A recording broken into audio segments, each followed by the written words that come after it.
Selamat pagi, Joshua Mbanta Kerina, saudara-saudara yang dikasihi oleh Tuhan Yesus Kristus. Sebelum kita memulai segala aktivitas kita pada hari ini, kita akan mendengarkan sapaan Tuhan yang ada dalam Alkitab yang menjadi bahan sapaan teduh kita pada hari ini. Kita bersatu dalam doa, kita berdoa. Bapa di surga, sebentar lagi kami akan mendengarkan kebenaran firman Tuhan yang ada di dalam Alkitab yang menjadi bahan sapaan teduh kami pada hari ini. Roh Kudus mampukan kami untuk mengerti, Roh Kudus juga memampukan kami untuk dapat melakukannya dalam hidup kami. Dan juga Engkau yang membimbing hamba-Mu ya Bapa dengan Roh-Mu yang kudus, agar dia boleh dapat berkata-kata sesuai dengan yang Tuhan inginkan. Berbicaralah ya Bapa, karena kami semua anak-anak-Mu sudah siap untuk mendengarkan kebenaran firman Tuhan dan melakukannya dalam hidup kami. Dalam nama Yesus kami berdoa. Amin.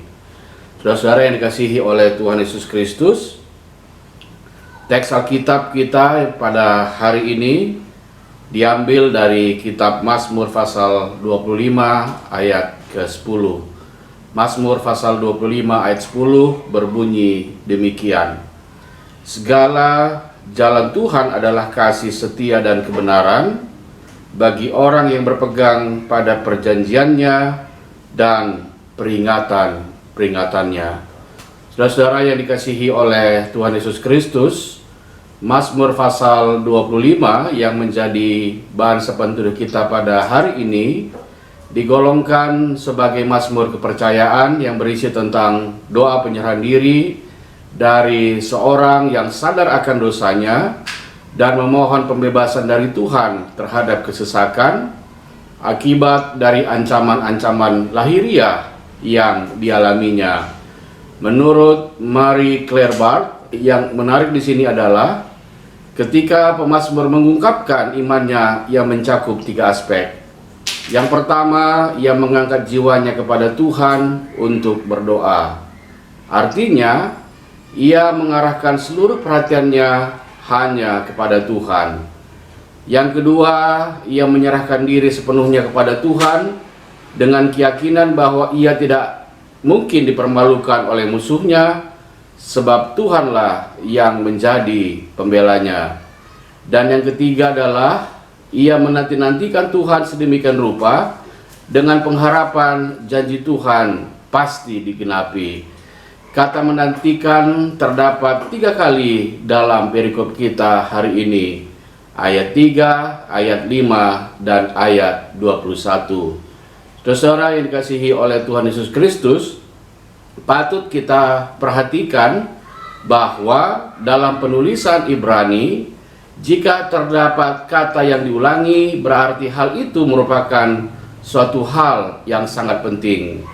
Kata menantikan dalam bahasa Ibraninya yaitu gawah, yang berarti mengharapkan sesuatu yang pasti datang. Seperti penjaga malam yang menantikan pagi yang pasti datang, atau petani yang menantikan tuaian yang pasti akan tiba dari tanaman yang dipeliharanya. Kepastian akan pertolongan Tuhan bukan bersumber dari usaha pihak manusia yang berhasil membujuk Tuhan, tetapi datang dari kebaikan Allah sendiri, yaitu rahmat Allah, artinya sama dengan rahim, cinta kasih seorang ibu terhadap anaknya, dan kasih setia Tuhan berdasarkan perjanjiannya sejak berabad-abad. Ini kita bisa baca tadi dalam ayat 5 dan 6. Dengan demikian, di dalam kelemahan dan kesesakannya, pemazmur tetap merasa optimis akan kepedulian Tuhan, sebab ia percaya kepada Allah yang setia kepada janjinya.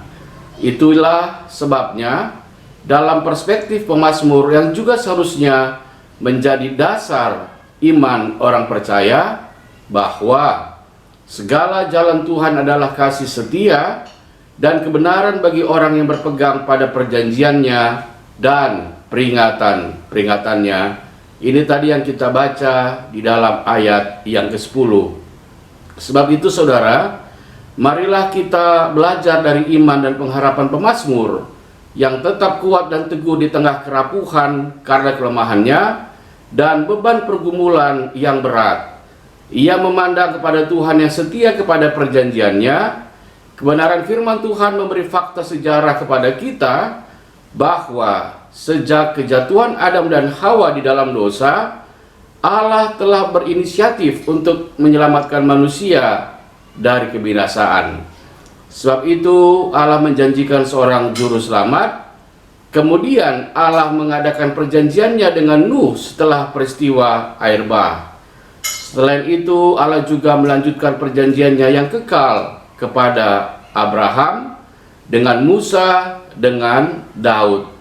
Perjanjian Allah itu digenapi di dalam diri Tuhan Yesus Kristus, di mana Dia rela meninggalkan tahtanya di sorga, datang ke dalam dunia yang penuh dengan dosa. Ia menyamakan dirinya dengan orang berdosa melalui baptisannya. Bahkan Ia telah mengosongkan dirinya menjadi hamba. Ia yang tidak berdosa turut merasakan semua kelemahan, pencobaan, penderitaan manusia, sampai akhirnya mati di kayu salib untuk menebus dosa manusia, supaya oleh anugerahnya kita dapat berkenan kepada Allah dan diluputkan dari murka Allah.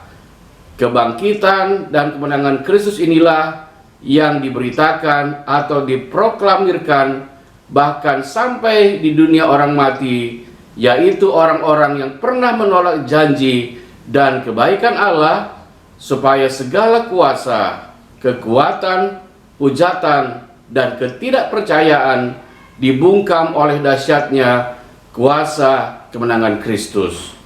Akhirnya saudara, apapun kondisi hidup kita pada saat ini, kita belajarlah memandang kepada Kristus yang telah menggenapi dalam dirinya segala janji Allah di atas kayu salib.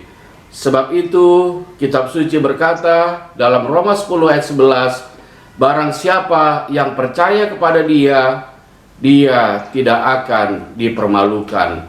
Selamat kita terus untuk tetap meyakini janji Allah yang digenapi dalam hidup kita, dan selamat kita terus menghidupi kebenaran firman Tuhan yang kita dengarkan. Jojua, amin. Kita berdoa. Kami bersyukur Tuhan buat firman yang boleh kami dengarkan pada hari ini.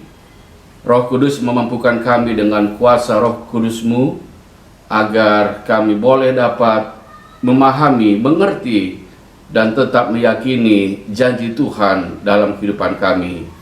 Bapa di surga, pada saat ini kami ingin mendoakan untuk pelayanan yang dilakukan oleh GBKP Runggun Cibubur. Tuhan memberkati Pendeta Yohana Bruginting, semua penatua diaken, dan juga pengurus PJJ, pengurus kategorial, bersama dengan seluruh keluarga dan seluruh saudara-saudara kami yang ikut mengambil bagian dalam pelayanan di GBKP Runggun Cibubur, bersama dengan seluruh jemaat Tuhan, agar boleh tetap Bapa membangun tubuh Kristus di dalam pelayanan mereka, dan Tuhan Yesus Kristus tetap menjadi kepala di dalam pelayanan mereka.